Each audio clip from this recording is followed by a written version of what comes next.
입원하게 되면 알코올의 의존 여부를 먼저 평가하는 과정을 거칩니다. 그리고 동반된 우울과 불안, 성격적인 특성의 심리적인 검사를 통해서 평가하게 됩니다. 이후에 영양 상태나 신체 장기의 손상 여부 등을 혈액 검사나 심전도 엑스레이 등을 통해서 평가하게 됩니다.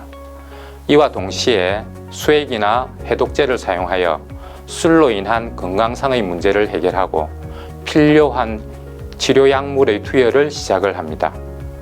다음 단계로 환자의 술에 대한 인식의 정도를 개인 면담을 통해 평가하고 단주 프로그램의 참석을 유도합니다. 술에 의한 신체 손상은 사실 머리끝에서 발끝까지 매우 다양합니다. 알코올성 치매, 식도염, 심장에 생기는 심근염, 근만성 췌장염, 간 손상, 하지의 말초신경염이나 대퇴부골두개사 등의 심각한 합병증을 고려해야 합니다.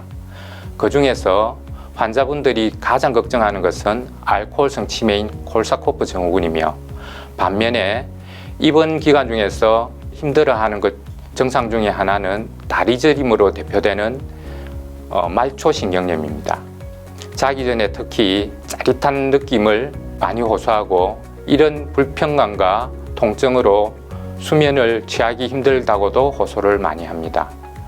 입원 시에 신체 증상의 해결과 검단 증상의 해결을 위해 다양한 약물 치료를 병행하고 향후 술에 대한 재발의 위험을 줄이기 위해 미리 항갈망제를 사용합니다. 단주 프로그램은 병식 수준에 맞게 단계별 프로그램을 진행합니다. 즉, 병식에 변화가 생기면 상위 단계의 프로그램에 참여할 수 있도록 하는 방식입니다. 이는 술에 대한 잘못된 인식의 변화와 회복 활동을 향상시키기 위한 목적입니다. 프로그램의 내용은 음주의 피해에 대한 정확한 정보 전달에서부터 술에 의해 다친 뇌의 감정적 변화를 돕기 위한 예민한 감정 다스리기, 장기간 금주를 유도하기 위한 동기 유발 프로그램, 명상과 단전호흡, 건강 댄스 등을 통한 굳은 몸과 마음을 푸는 활동 프로그램, 떨어진 자존감을 올리기 위한 자존감 정진 프로그램, 술에 대한 독특한 치료법인 12단계 치료법, 퇴원 이후의 재발 방지를 위한 치료 계획의 수립 등 단주를 이루기 위한 여러 가지 방법으로 다양하게 접근을 하고 있습니다. 단계별로 살펴본다면 초기에는 신체적 건강과 심리적 안정을 회복하고, 이후에는 자신의 문제 음주에 대해 한 객관적 평가를 하는 단계를 거칩니다.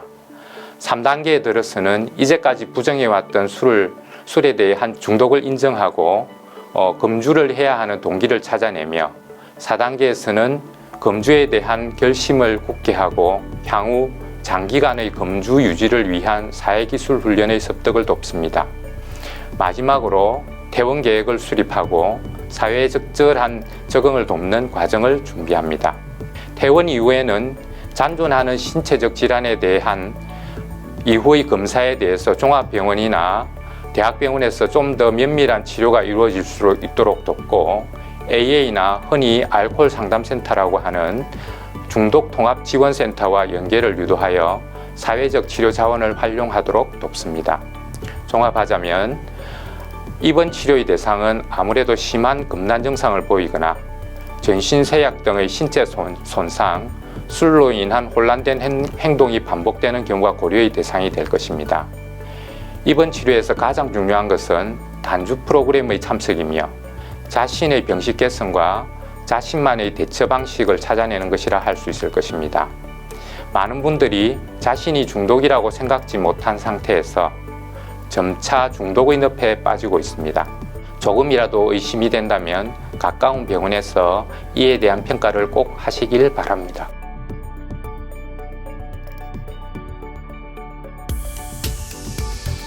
마음이 아플 땐 왜 참기만 해요. 고민하지 말고 상담 받으시죠. 정신건강 책임져줄 우리 쉼터 홀쭉은 정신건강복지센터.